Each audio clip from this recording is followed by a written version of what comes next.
Terima kasih Anda masih bersama kami di Sapa Indonesia Malam. Saya Cynthia Rompas. Saudara Mensesnek Prasetyo Hadi mengungkapkan keprihatinan Indonesia atas serangan Israel di Gaza pada Sabtu waktu setempat.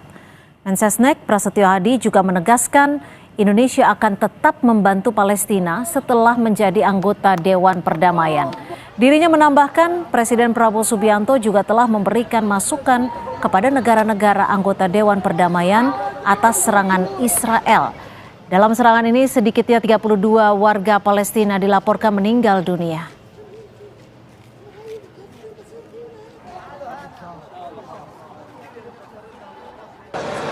Ya tentu kan kita prihatin ya masih terjadi serangan, tapi bagaimanapun juga kita akan terus berupaya karena itu bagian dari komitmen kita bangsa Indonesia untuk membantu saudara-saudara kita di Gaza dan di Palestina gitu. Ada, tapi kan melalui jalur-jalur tertutup. Sementara itu Presiden Prabowo kembali menegaskan bahwa politik luar negeri Indonesia adalah bebas aktif dan tidak akan bergabung dengan fakta militer apapun. Prabowo menyebut pilihan untuk bersahabat dengan semua negara dengan tidak memihak sekaligus berarti tidak ada jaminan bantuan jika Indonesia dalam situasi terancam. Sikap politik ini diyakini Presiden Prabowo bertujuan untuk melindungi rakyat Indonesia. Tetap garis kita bebas aktif tapi non-aligned, non-block. Kita tidak akan ikut fakta militer manapun.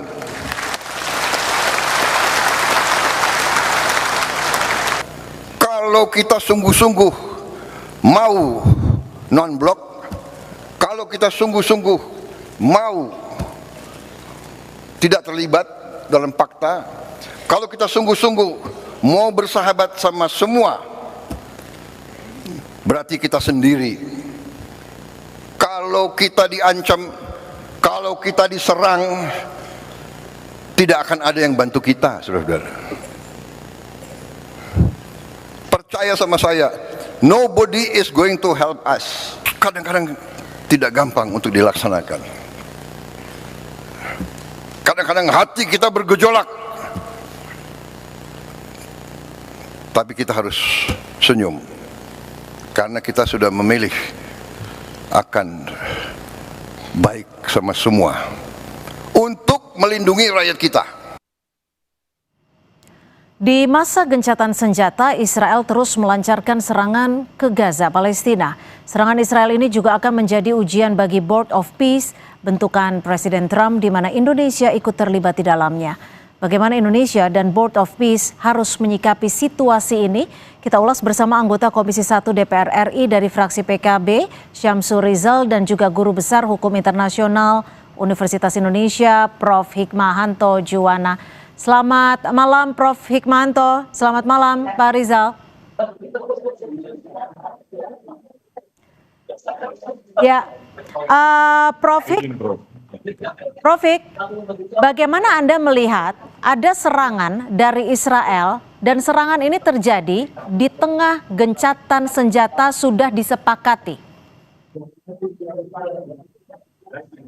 Mohon maaf, ini pertanyaan ke siapa ya? Mohon maaf tadi. Ke Prof. Hikmahanto, silakan Prof. Hik. Ya, jadi sebenarnya setelah gencatan senjata bulan Oktober tahun lalu, itu serangan Israel ke Hamas tetap berlangsung. Lalu kemudian setelah terbentuknya Board of Peace kemarin di Davos, ini yang memang baru pertama kali. Ya, pertama kali serangan terjadi dan seperti biasa, saling klaim siapa yang lebih dahulu, tetapi yang saya lihat dari berbagai media di luar negeri bahwa ada 8 orang mungkin dari Hamas yang keluar dari bunker kira-kira seperti itu, dan itu dianggap sebagai pelaku teror oleh pihak IDF, Israel Defense Force. Nah, permasalahannya kenapa sampai ada anak-anak dan wanita yang menjadi korban? Apakah ini akan mengulang peristiwa-peristiwa sebelumnya? Dan kita tahu kemarin itu dari pihak Israel sudah menyatakan bahwa memang yang terbunuh sampai hari ini itu sekitar 70.000 orang Palestina. Ini jadi jumlahnya sungguh sangat besar. dan ini menjadi keprihatinan dunia. Tetapi bagi Indonesia kita tidak cukup dengan prihatin karena kita kan sudah menjadi anggota dari Board of Peace. Ya. Iya, tadi Bapak Mensesnek juga sudah menyampaikan bahwa Bapak Presiden sudah melakukan kontak dengan beberapa anggota Board of Peace. Tetapi menurut saya yang paling efektif adalah kita harus melakukan kontak, Bapak Presiden harus melakukan kontak pada chairman. Jadi karena chairman ini di dalam Board of Peace yang menentukan, dan ini sangat penting sekali, jangan sampai nanti Board of Peace terbentuk tetapi serangan-serangan Israel ke Palestina itu tetap berlangsung. Dan yang saya khawatirkan, Perdana Menteri Netanyahu beberapa hari kemarin menyampaikan bahwa dengan adanya Board of Peace bukan berarti bahwa nantinya negara Palestina ini akan terbentuk dan tidak akan ada rekonstruksi terhadap Palestina sebelum adanya perlucutan senjata terhadap Hamas seperti itu. Oke, saya ke Pak Rizal. Pak Rizal, kalau kita tahu saat ini Indonesia sudah duduk di Board of Peace bentukan Presiden Amerika Serikat Donald Trump. Lalu sejauh mana kekuatan Indonesia untuk ikut membantu mencegah serangan kembali dari Israel ke Gaza? Ya, makasih banyak. Terima kasih banyak Prof. Hikmawanto, mudah-mudahan sehat selalu, Kompas TV dimanapun berada. Yang paling pertama adalah bahwa belum ada sama sekali poin jaminan terhadap keberadaan atau kontribusi atau peranan Indonesia di Board of Peace ini, terutama dalam konteks masalah di Gaza. Itu belum ada jaminan sama sekali. Dari 20 poin itu, sebenarnya posisi Indonesia itu tidak kelihatan bahwa anggota dari Board of Peace ini juga akan memiliki kontribusi tertentu kecuali hanya sekadar berkontribusi aktif untuk melakukan proses rekonstruksi di daerah Gaza tadi. Sehingga ini memang menjadi tanggung jawab seorang presiden yang kemudian memutuskan untuk masuk dalam Board of Peace itu dengan begitu banyak pengorbanan-pengorbanan, termasuk pengorbanan uang senilai hampir 17 triliun itu. Tetapi yang kita ingin lihat di sini adalah bahwa ini adalah kesempatan untuk bertemu langsung dalam suasana yang diplomasinya itu ditentukan oleh orang yang paling menentukan di dunia ini. Ini kita protes ini ya lebih bicara konkret saja. Oke, tapi sebelum kita ke sana Pak Rizal, maaf saya potong, apakah Presiden Prabowo Subianto ataupun dari pihak pemerintah sempat mendiskusikan untuk masuk ke Board of Peace? Dan tentunya ini kan yang kita tahu di pemberitaan bahwa ada uang dalam jumlah yang bisa dikatakan cukup besar, kurang lebih sekitar 17 triliun rupiah. Ini apakah sudah diperbincangkan dan didiskusikan dengan Komisi 1? Sudah beberapa kali didiskusikan, bahkan terakhir beberapa waktu lalu sepulang dari Davos itu Pak Menlu langsung ke Komisi 1 dan kita diskusikan itu. Dan disetujui oleh Komisi 1? Ya, bukan dalam konteks setuju tidak setuju, karena ini sifatnya adalah anggaran yang boleh dikategorikan itu insidentil. Jadi sifatnya menjadi ya diskresi presiden lah. Jadi semacam direktif prioritas. Jadi ada lagi artinya saya konfirmasi uang sejumlah 17 triliun itu sudah diserahkan atau disetorkan ke Board of Peace? Belum diserahkan dan sumbernya pun juga belum jelas sampai sekarang. Jadi sifatnya itu adalah direktif priority. Jadi entah dari mana nanti Kementerian Keuangan yang akan mencarikan itu, kemudian disimpan di Kementerian Luar Negeri atau langsung dibayarkan oleh Kementerian Keuangan. Mekanismenya juga belum ada. Tetapi prinsipnya adalah apapun yang diputuskan oleh Presiden, karena beliau yang memberikan jaminan bahwa insya Allah langkah ini adalah langkah yang paling strategis, maka mau tidak mau kita memberikan kepercayaan penuh kepada Presiden ini untuk mengambil langkah-langkah yang dianggap perlu. Nah di sini dilemanya, karena kalau kita mau pada asas-asas diplomasi, termasuk asas-asas pengeluaran keuangan, seharusnya ini memiliki perencanaan yang jelas. Sementara perkembangannya dari pertemuan di Sheikh Al-Zamir itu kemudian ditindaklanjuti dengan November di New York, kemudian banyak pertemuan-pertemuan informal lainnya itu sifatnya sangat dinamis. Oleh karena itu tidak bisa kita mengikuti dengan sistem keuangan kenegaraan. Sehingga kita memberikan kewenangan, tanda kutip, kewenangan semi absolut kepada Presiden untuk menentukan langkah-langkah yang dianggap penting. Nah disinilah sebenarnya menjadi dilema, karena mau tidak mau perkembangan dinamis ini mesti direspon dengan cepat. Oke, Prof Hik, kalau melihat ini kan artinya bisa dikatakan urgent. Sejauh mana Anda melihat ini urgensinya sejauh mana? Jika Board of Peace sendiri yang sudah bertujuan untuk mendamaikan di Gaza, saat ini masih terjadi serangan dan menimbulkan korban jiwa. Ya, ini yang menjadi tantangan ya, masalah bagi Presiden Trump sebagai chairman. Karena kita tahu di Board of Peace itu, chairman itu sangat-sangat menentukan. Dan saat ini chairman itu sedang menghadapi beberapa perang. Ada di Iran, ada di Greenland kemungkinan, kemudian juga sekarang ada di Gaza lagi muncul.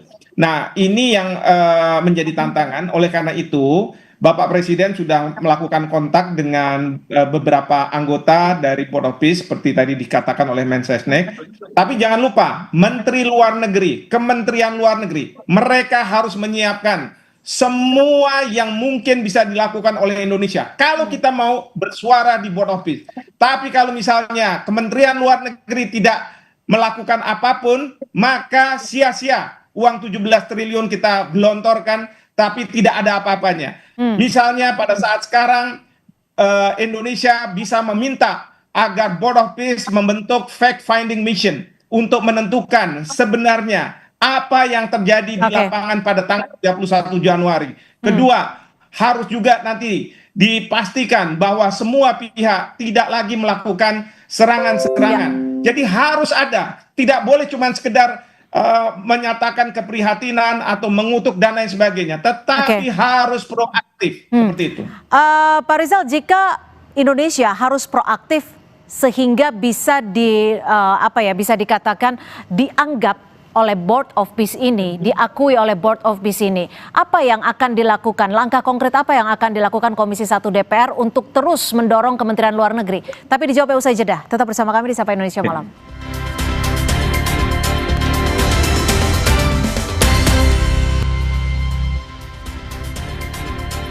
Kita lanjutkan kembali diskusi di Sapa Indonesia Malam, di mana di masa gencatan senjata Israel terus melancarkan serangan ke Gaza dan ke Gaza Palestina. Saya ke Pak Rizal. Pak Rizal, kalau tadi sudah ada imbauan dan juga masukan dari Prof Hikmahanto jika Indonesia harus memiliki peran yang signifikan agar bisa dikatakan dianggap, diperhatikan suara-suaranya. Apa yang akan dilakukan Komisi 1 DPR? Apakah akan terus mendorong Kementerian Luar Negeri untuk hal ini?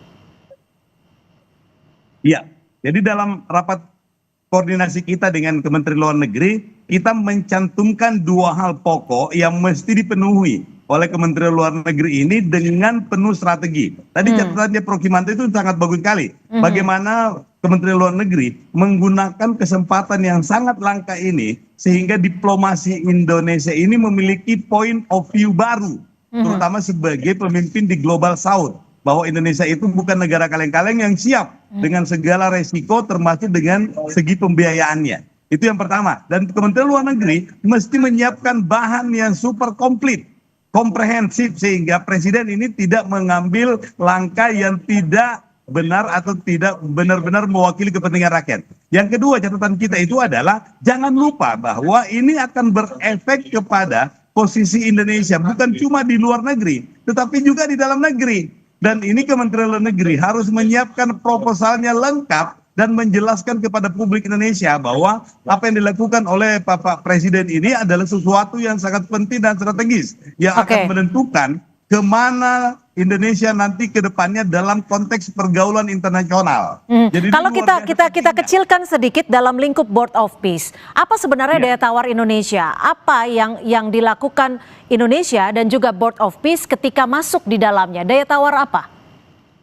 Daya tawar yang paling kuat itu adalah Indonesia itu adalah negara plural yang memiliki paling banyak umat Muslim. Dan ini sangat berpengaruh terhadap mentalnya orang Palestina. Itu yang dihitung. Jadi mental Palestina dan mental dunia Arab. Oleh karena itu Indonesia selalu dijadikan sebagai first impression untuk negara-negara terutama Oki dan negara-negara Arab yang lain. Jadi kalau ada Indonesia, warnanya jadi berbeda. Berbeda juga dengan Pakistan, dengan beberapa negara yang nominal Muslim, tetapi pengaruhnya ke Arab itu tidak terlalu sesignifikan Indonesia. Itulah makanya Indonesia menjadi salah satu dari 60 negara pertama yang mendapatkan undangan langsung dari chairman-nya ini, chairman-nya board office itu. Ya, Prof. Hikmanto, sebenarnya kalau dari hitung-hitungan Anda, dari kacamata Anda, seberapa menguntungkannya Indonesia masuk dalam Board of Peace bentukan Trump ini? Karena kalau kita tahu saat ini Board of Peace sudah dibentuk, ada Israel di dalamnya,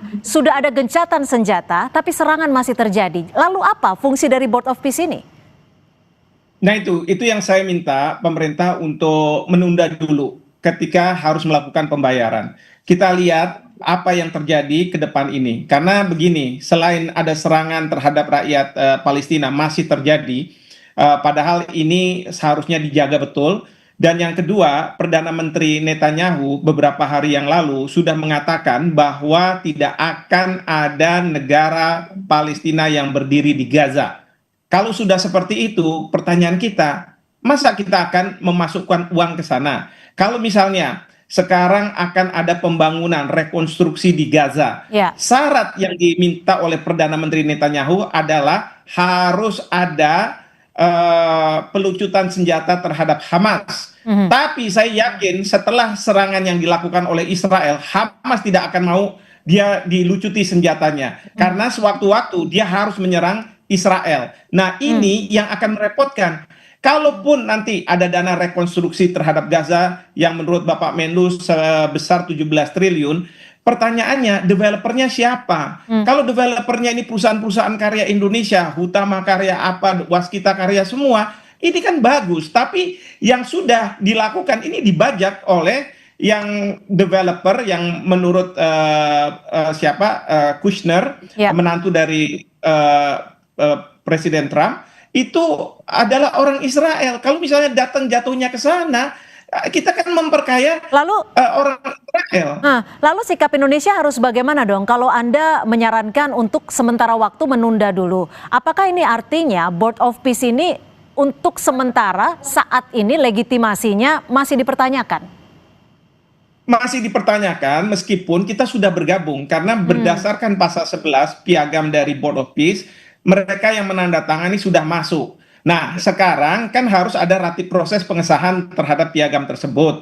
Nah, pengesahan itu bisa saja nantinya misalnya DPR dari masing-masing negara mengatakan tidak. Ya sudah, jadi berarti kita keluar, tidak bisa masuk.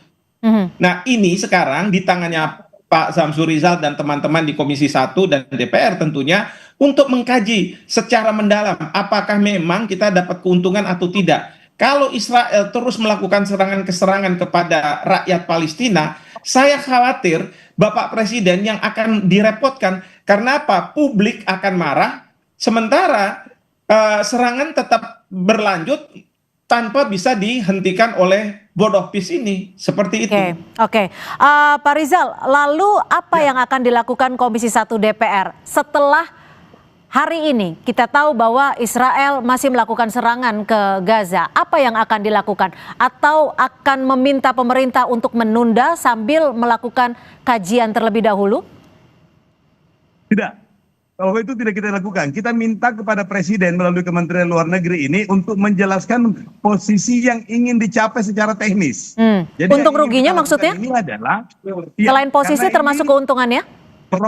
Proposalnya Kementerian Luar Negeri ini adalah game changer. Kalau kita tidak masuk di sini, maka kita kehilangan pintu utama untuk memastikan Palestina merdeka. Dan itu yang menjadi harapan, sehingga begitu ada Palestina merdeka, maka pintu satu-satunya sekarang ini adalah Board of Peace. Inilah yang menjadi hambatan. Pak Rizal, kalau misalnya Perdana Menteri Netanyahu ada di Board of Peace karena Israel di situ, dan Perdana Menteri Netanyahu tidak menghendaki adanya negara Palestina yang merdeka, bagaimana bahwa ini merupakan pintu masuk? Nah, ini tugasnya dari Presiden Trump, dari chairman ini karena salah satu jaminannya dari negara Arab itu bahwa ini menjadi tugas dari Amerika untuk memastikan tanda kutip memaksa Israel untuk menerima solusi dua negara tadi. Jadi meskipun kalau Trump lebih berpihak kepada Israel, dan bagi Trump sebenarnya negara Palestina merdeka itu nomor sekian lah. Yang penting adalah terjadinya perdamaian di Gaza, dan khawatirnya di Gaza itu nanti diisi oleh orang-orang Israel. Karena apa? Rakyat Gaza tidak bisa membeli bangunan-bangunan yang sangat mewah itu, menyewa dan lain sebagainya. Itu yang kita juga harus pikirkan begitu. Betul. Jadi salah satu yang menyebabkan Tony Blair nggak jadi chairman dalam board office itu adalah karena tidak ada jaminan bisa memaksakan Israel. Nah, lalu untuk apa Trump, ketika jaminannya pun tidak ada untuk memastikan perdamaian di Gaza, Indonesia ikut masuk ke situ? Dan kita tahu anggarannya yang disiapkan cukup besar, 17 triliun rupiah.